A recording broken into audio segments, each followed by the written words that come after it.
going and going, okay? So my point in telling you this is that I know this doctor could not get a word in edgewise. He could not. And so she just launches into this long discussion with this doctor whose face is on the iPad. And after about, 5 or so minutes, she steps back, she takes a little breath, and she said, I think it's so cool that I can see you. To which he replies, oh, and I can see you. Which would have been fine had she been dressed.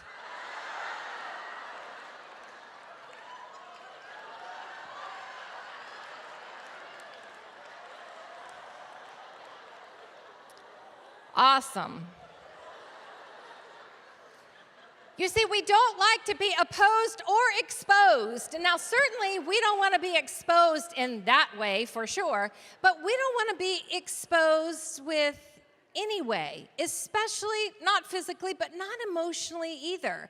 And when we feel exposed or opposed, conflict will happen.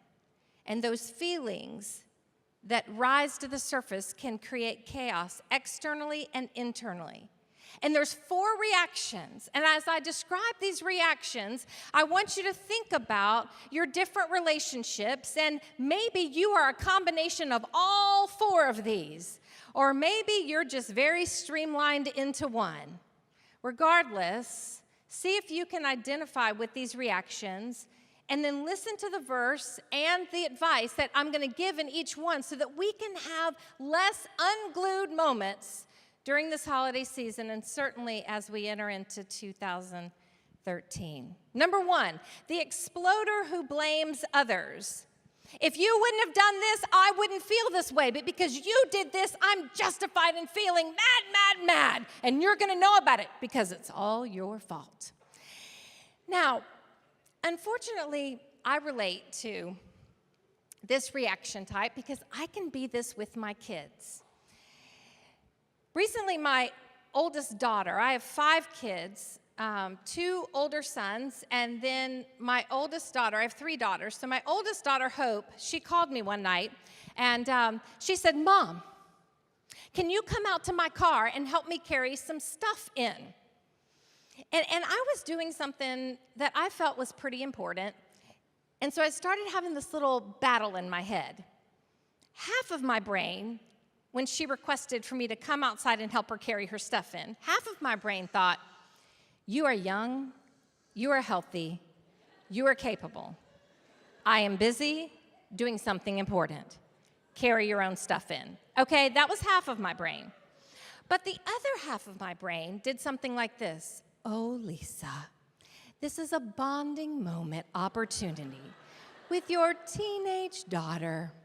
Go outside and help her carry her stuff in.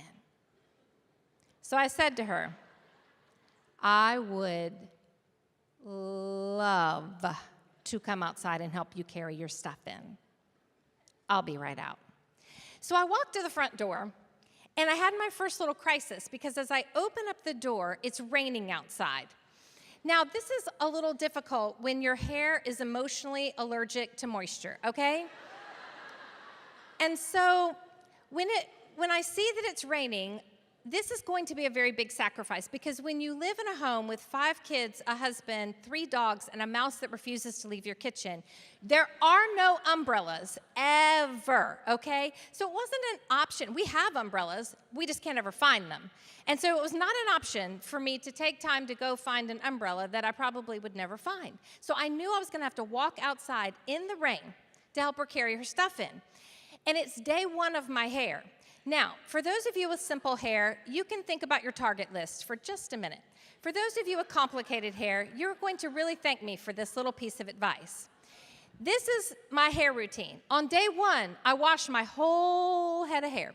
I wash it, I blow dry it, I flat iron it, I curl it. It takes a lot of time. Then I let humidity do its thing, and then I come back and sort of touch it up a little bit more, and then I spray all this mess, okay? And you know what that's called? Vanity. It takes a long time. It is an unreasonable amount of time. That's day 1. Day 2, I put all this up in a ponytail, and I just pull out my bangs, and I wash, and I blow dry, and I flat iron, and I curl, do all that stuff just to my bangs. And then I pull the ponytail out, and just, whoosh, all that just stays where it's supposed to stay. On day 3, it's a little more complicated. I pull it all up in a ponytail. I have to go a little further up into here, pull all that hair out, because it starts to look like you could fry some eggs right here, you know?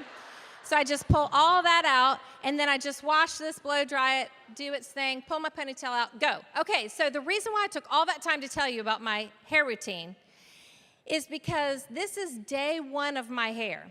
And if my hair gets wet on day 1, days 2 and 3 are disastrous. So this is going to be a very big sacrifice for me. So I open the door, it's raining, she needs help, I'm on day 1 of my hair. I walk outside all the way to the end of the drive, and she's not there. Why? Because she, the princess, has called ahead so that I will be standing in the rain, waiting to help her carry her stuff in. And I think to myself, I ain't waiting on you. And I turn around and I walk back into the house. And I get inside and I thought, oh yeah, I'm about to make a phone call. So I pick up my phone and then I hear something no mama should ever hear. My teenage daughter out in the driveway, honking her horn at her mama.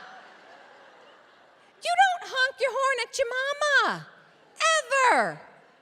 I am not pleased. I walk back out into the rain all the way down on day 1 of my hair at the end of the driveway. There she is. I look in her car. She doesn't even have very much stuff for me to help her carry in.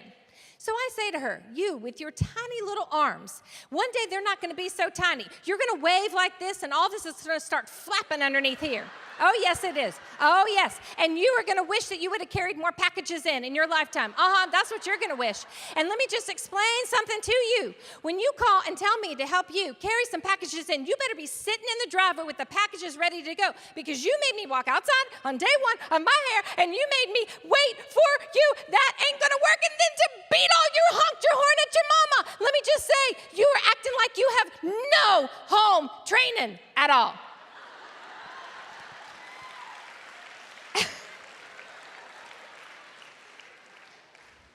I don't think y'all are supposed to clap at that part. But it did make me feel better. Honestly, it did. Until I looked at my phone that was in my hand that had gotten bumped in my little tirade and had accidentally called. It was a minute and a half into a phone call to my pastor. I prayed one of those prayers as I hit end and threw the phone away from me. Like, oh, Lord, no, no, no, no, no, no, no, no, no. And about that time I hear, dee-dee-dee, which lets me know I have a text message from my, he says, wow. I just got to hear a fantastic argument between you and your daughter. I replied back, keeping it real, ha-ha. To which he said to me, at least you didn't cuss, ha-ha.